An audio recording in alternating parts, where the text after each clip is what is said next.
Hello दोस्तों, राधे राधे। कैसे हैं आप लोग? उम्मीद है बहुत अच्छे होंगे। मैं पूजा आप सभी का अपने एक और नए खूबसूरत से ब्लॉग में स्वागत करती हूँ। और ये शाम का टाइम है और मेरा ब्लॉग भी आज शाम से ही शूट हो रहा है। तो अभी मैं तैयारी कर रही हूँ नाश्ते की, मतलब जो हल्की फुल्की भूख लगती है ना, उसको निपाटने की। और दिवाली हुई है, करवा चौथ हुई है, तो हमारे यहाँ ये चूरा, जिसको अलग अलग जगह पे अलग अलग नामों से जानते हैं, हम लोग इसको चूरा बोलते हैं, सबके घरों में मिलता है। और मोस्टली घरों में चूरा ऐसे ही फिनिश होता है क्योंकि डायरेक्टली कोई नहीं खाता। और इधर मैंने दलिया भिगो दी है, इसकी खिचड़ी बनेगी, मूंग दाल की दलिया। और ये चूरे मैंने भून के इसमें नमकीन मिला के रख दी। अब सुबह हो या शाम जिसको भी भूख लगेगी वो इसको खाता रहेगा। और शाम के खाने में आज बन रही है दाल की कचौड़ी। बेटे की बहुत लंबी फरमाइश थी। एक्चुअली में ये भाई दूज पे मामा के यहाँ गए थे, तो वहाँ मेरी भाभी यानी कि उसकी मामी ने बनाई थी और उसको बहुत पसंद आई थी। खाता वो पहले भी था, लेकिन बीच में उसका मन हट गया था तो नहीं मांग रहा था। लेकिन आज उसने बोला कि नहीं, मुझे दाल की कचौड़ी ही खानी है। तो शाम को दाल एकदम एंड टाइम पर भिगोई गई थी गर्म पानी डाल के। लेकिन खैर ये उड़द की दाल है तो ये भीग जाती है। तो ये दाल तैयार हो गई थी, मम्मी ने धुल दी थी। फिर मैंने इसको मिक्सी में पीस लिया, कि थोड़ी ही दाल थी, ज़्यादा टाइम लगा नहीं, मिक्सी में पीस लिया। और इसको पीसने में हार्डली मुझे 5 से 7 मिनट लगे थे। 2 राउंड में दाल पूरी पिसकर एकदम रेडी हो गई थी। इधर मम्मी भी बैठी बातें कर रही थी। वो कहती आटा जो है दे दो हमको, हम सान के रख दें। तो हमने कहा पहले दाल पीस लें, यार स्पेस बहुत कम है ना, तो एक साथ किचन में 2 लोग नहीं खड़े हो पाते, काफ़ी थोड़ा दिक्कत हो जाती है। इसलिए मैंने कहा पहले मैं दाल पीस लेती हूँ, फिर आपको आटा निकाल के नमक वगैरह मिक्स करके इसमें नमक, अजवाइन और जो कसूरी मेथी आती है वो डाल के इसको मिक्स करके दे दिया था। मम्मी उधर आटा लगा रही थी, इधर मैंने दाल भूनने के लिए रख दी। अब इसको थोड़ा थोड़ा चेक करते, जब मतलब तेल गर्म हो जाता है तभी इसमें दाल डाल के इसको भूनते हैं।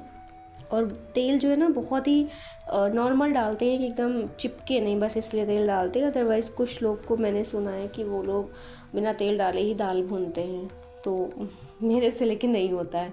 मैं दाल डाल के ही भूनूंगी। और इसको भुनने में भाई साहब वो मेहनत लगती है इतना दर्द होने लगा था हाथ में, फिर मैं परेशान हो गई थी। और इधर बेटा ड्राइंग बना के लेके आया था और मेरे को दिखा रहा था कि कैसी बनी है, तो मैंने कहा बहुत अच्छी बनी है। कह रहा था मैं कलरिंग करके आ रहा हूँ और मुझे कचौड़ी चाहिए, कि मुझे भूख बहुत ज़्यादा लगी। तो मैंने उससे बोला था ठीक है मैं तैयार कर दूँगी। लेकिन अब उसको बर्दाश्त नहीं हो रहा था कि मेरी कचौड़ी इतनी लेट कैसे बन रही है। बार बार आके चेक कर रहा, कह रहा अभी तक यही कर रही हो, अभी तक यही हो रहा है, मुझे भूख लगी है, कुछ दे दो। ऐसे ऐसे ही परेशान कर रहा था। मैं जानती हूँ कि बच्चों को यही है कि जब तक नहीं है चीज़ तब तक चाहिए, और जब है तो फिर नहीं चाहिए। आके मेरे से बोल रहा है कि भूख लगी है, कुछ मिलेगा। मैंने कहा अच्छा एप्पल खा लो। बोला नहीं खाना, मुझे बस कचौड़ी ही खाना है। कितनी देर लगेगी, मैं उतनी देर के बाद आऊँ। मैंने कहा अच्छा देखो इसको भून रही हूँ अभी, तुम बताओ उसको कितना टाइम लगेगा। तो कह रहा है कि नहीं मुझे उससे मतलब नहीं, मुझे 5 मिनट में चाहिए। मैंने कहा अच्छा मैं तुमको 20 मिनट्स देती हूँ, 20 मिनट्स में तुम्हें कचौड़ी मिल जाएंगी। तो कह रहा ठीक है अच्छा, लेकिन मुझे भूख बहुत लगी है सच में बच्चे जब किसी चीज़ के लिए इतना एक्साइटमेंट के साथ रहते हैं ना, तो अपना भी मन लगता है कि चलो एटलीस्ट बच्चे खाएंगे। लेकिन पता है क्या होता है, इनकी आदत ऐसी है कि जब तक नहीं है तब तक नहीं, और जब हो जाती चीज़ तो वो अच्छी बिल्कुल भी नहीं लगती है। फिर कौन ही खाए, क्या ही खाएं, ये होता है। लेकिन फिर मैंने जल्दी किया, थोड़ा सा गैस तेज करी और किसी भी तरीके से दाल जल्द से जल्द भून के, मैंने 10 मिनट लगे थे मुझे भूनने में, और भून के बिल्कुल फटाफट तैयार की कचौड़ी की। उसको भूख लगी है। और एक्चुअली में सच में दाल भूनने में टाइम लगता है, वो थोड़ी हो चाहे ज़्यादा हो। जब ज़्यादा है तो जाहिर सी बात है ज़्यादा समय लगेगा, बट अगर थोड़ी भी है तब भी मिनिमम आपको 15 से 20 मिनट तो लगने ही हैं दाल को भूनने में। और ये फाइनली दाल भून गई थी, तो मम्मी ने बोला कि हम फिल करके दे रहे हैं और तुम कढ़ाई चढ़ाओ, फटाफट इनको निकालो और उसको दो खाने के लिए, वरना इतना इरिटेट हो जाता है वो कि क्या ही बताएं इसको। सो फ्रेंड्स, मैंने इधर कढ़ाई चढ़ा दी थी, इसमें तेल भी डाल दिया था गर्म होने के लिए।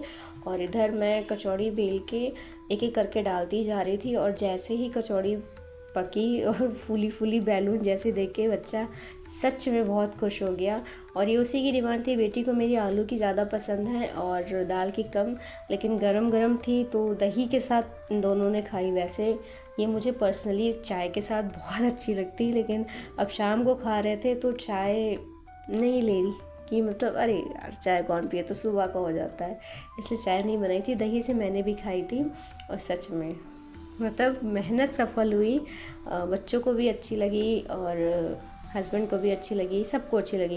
इवन पापा जब से बीमार हुए तब से उनको ऑयली चीज़ें बिल्कुल नहीं दी जा रही थी। मुझे उम्मीद नहीं थी कि वो खाएंगे, बट उन्होंने 4 या 5 कचौड़ी खाई और उनको सच में बहुत पसंद आई।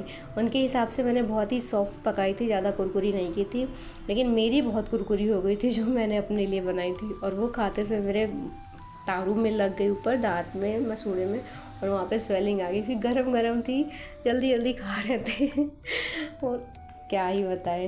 लेकिन खैर मेहनत सफल हुई। और बहुत कम मतलब काफ़ी दिनों पे बनाते हैं हम ऑयली चीज़ें, क्योंकि ज़्यादा इग्नोर ही करते हैं। लेकिन आज बच्चे का मन था तो ऑब्वियसली बनाना तो था ही।